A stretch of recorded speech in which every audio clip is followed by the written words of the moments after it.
We're making homemade cinnamon rolls today.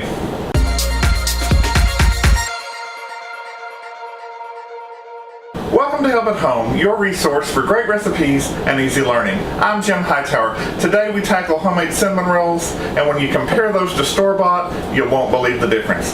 So let's get right to it. Grab your pen and paper. Here come the ingredients. In your large mixing bowl, you will need half a cup of lukewarm milk, half a cup of sugar, 1 teaspoon salt, 2 eggs, and half a cup of solid white shortening like Crisco. Rough mix that in. Remember, don't go too fast. You don't want whack in your kitchen. Spouses don't like that. Okay, the next thing you'll need, 2 packages of active dry yeast dissolved in half a cup of lukewarm water. Remember, if you don't know how to dissolve yeast or work with yeast, you need to go back and watch my quick tip on how to dissolve yeast and work with it. It goes right in. Just stir that for a few seconds.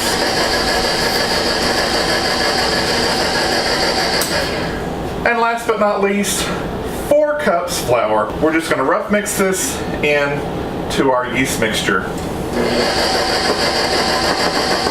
Pour about 1/4 of it in, let it mix a second, and repeat until you're out of flour. Once it's rough mixed, scrape your bowl. You'll need something we haven't used before, the dough hook attachment. No, it's not a curly cue. What the dough hook does is it will gather the dough and make it into a ball.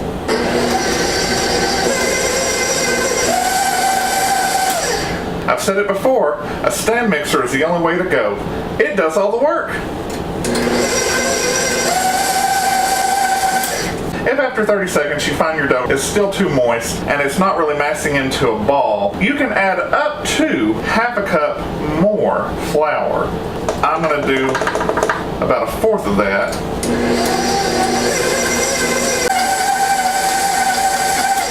As you can see, that 1/4 of a cup was all I needed. Once it starts gathering and pulling the dough off the sides, you know you're on the right track. By the way, these handy measuring cups that I grabbed came from a fan. And it turns out that they contain the elusive 2/3 as well as 3/4 cup. Who knew? Julia did, because she signed the letter. Yes, look. Or look.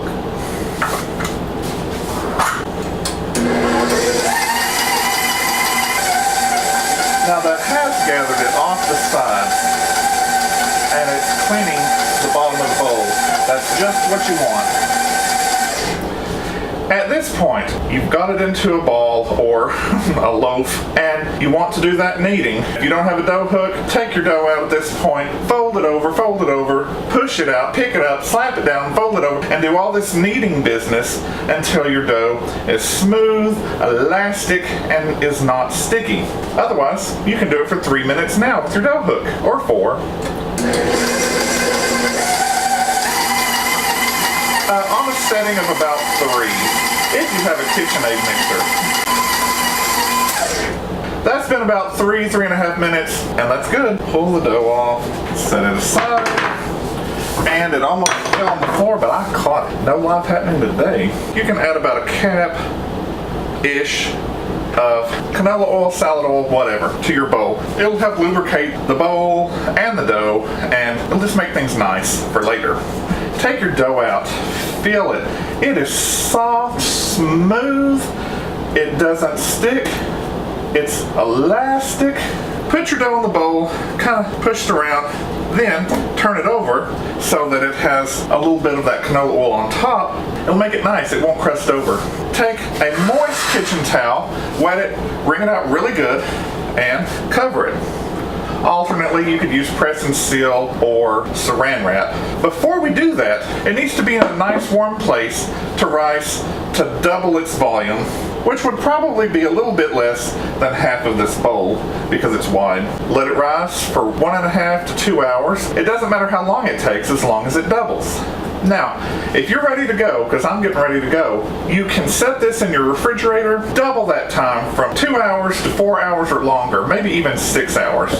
You could possibly go to work, come back, and continue. That's the great thing about yeast. You can't speed it up, but you can slow it down and put it in your time frame. I'm back. I made this about 2 o'clock, came back around 6, it's almost 7. I had put it in the refrigerator and it wasn't ready. I let it go almost another hour in the oven, just sitting in there, oven off, and here it is. It has doubled, in fact, just a little more. Here's the fun part. You get to punch it. It'll go down, you pull it, a rapid pull, because it really doesn't stick because of that canola oil we put in there. You just grab it, turn it over, push it down a little bit. You're ready for rise number 2. Cover it up. Keep it out of cold drafts because that'll slow it down. If you're ready to move forward, you can leave it out at room temperature, let it go for an hour and a half or 2 hours. You want it to rise to double again. If you're not ready to move along, or maybe you're ready to move along like I did. I went out in the 102 degree heat today, my junk clothes. Take this, put it back in your refrigerator. You can come back probably in about 6 hours. It's been another couple of hours. Let's take a look.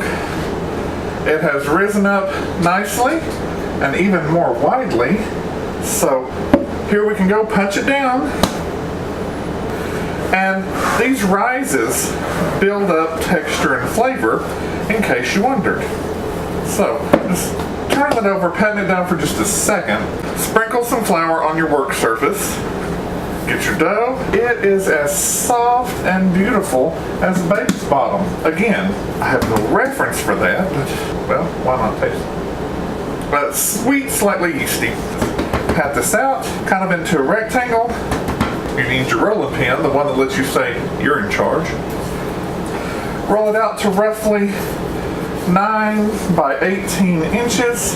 Again, do your best to keep it in a rectangle. Also, do your best to keep it at an even thickness. That's roughly it. And then you can kind of even off your ends with a pizza cutter. You don't want to take too much off.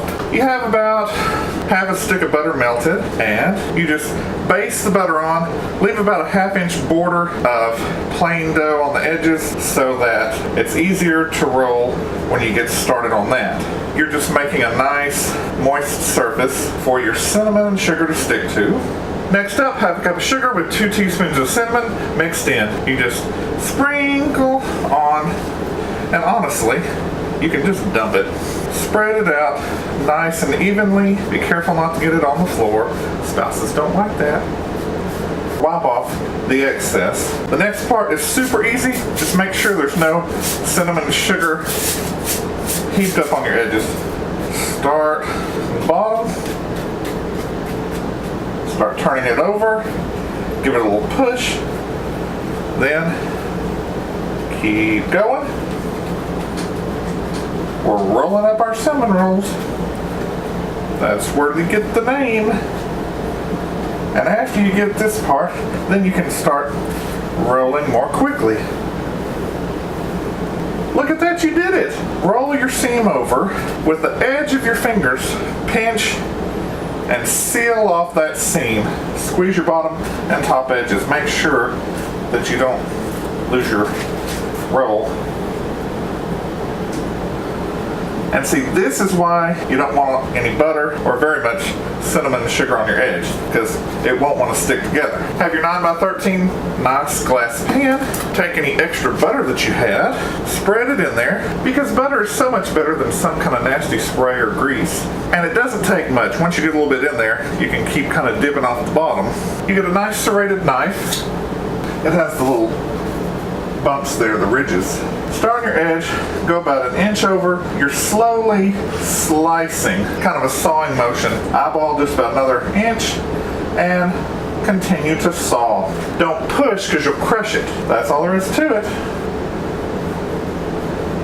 And with a little practice, you'll be able to do this with no problem. I'm kind of holding and supporting the roll with my other hand. And one little extra one there. Get our pan. And you want to put them all one side down. It doesn't matter which side. I'll start over here with my nice cuts, not this end cut. Put about 3 to a row, not touching each other, not touching the edges. You want to give them room because guess what? They're going to rise one more time and they're going to fill this pan. You will be amazed. And if they start coming undone on you, just push them a little bit. You try to give them as much space as you can. Here they are. And like I said, you will be amazed. Cover them up, let them rise for 30 to 45 minutes, not more than that. You don't want them to sour because that would be nasty. I would check it after 30 minutes. If it hadn't risen up and filled the pan, go for the 45. All right, this is it, the moment we've been waiting for. It has been 45 minutes, and look, ta-da, they filled the pan. All that's left to do is put them in your preheated 350 degree oven for 25 to 30 minutes and use your extra insurance. Check it at 20. The interesting thing is the cinnamon rolls will continue to rise in the hot oven right up to the point where the heat kills the yeast and the bread starts to bake. Here it is, the final moment you've been waiting for. The cinnamon rolls are out of the oven. They are browned nicely on top and on bottom. So here you go. What you want to do is gather the ingredients to make your white butter icing. You will need 1 stick of butter melted on low heat in a pan, vanilla, a whisk, roughly a cup of milk, stick it in the microwave, heat it for 30 seconds to a minute, take the chill off, because when you pour cold milk into melted butter, it will congeal because of the cold. Roughly about 3 cups of powdered sugar. Easiest thing to do is slowly mix in 1 cup at a time so you don't go wah. Then pour a little bit of your milk in. It really isn't worth bringing out your mixer for. Go for the 2nd cup of powdered sugar. Mix slowly. A little more milk. And there aren't really proportions on the milk. It's just whatever you need to make it nice and smooth. 3rd cup of powdered sugar. Dump it right in. Mix this in slowly. Little bit of milk. Just a tablespoon or 2 at a time. Ooh, look how smooth that is. That's just perfect. We need our Dancy's Pure Mexican Vanilla Extract. 1 to 2 teaspoons. Once you get going in cooking, you can eyeball teaspoons sometimes. There's 1 teaspoon, and I'll go for 2. 2 teaspoons exactly. I like to be accurate. Jim, how much is a big bottle of vanilla like that? I'm glad you asked. It's $9.99. That's $9.99. And it lasts forever. It's 1 liter. That's all there is to it. If you think that's just a little bit loose, you can always put in a little bit more powdered sugar. It kind of works like flour, but with sweetness. I didn't need all the milk, that's fine. Bring back the cinnamon rolls. Some people like a lot of icing or frosting, and some people prefer just a little light drizzle. We're frosting people. You pour it on there, it sinks in, and it fits like a glove, almost like it was made for it. You just pour.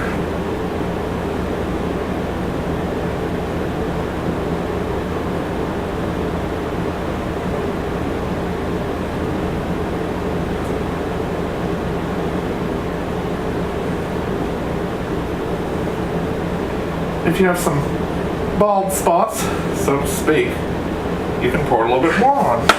If you pour it completely on, it's going to look like a big white swamp, and nobody wants that.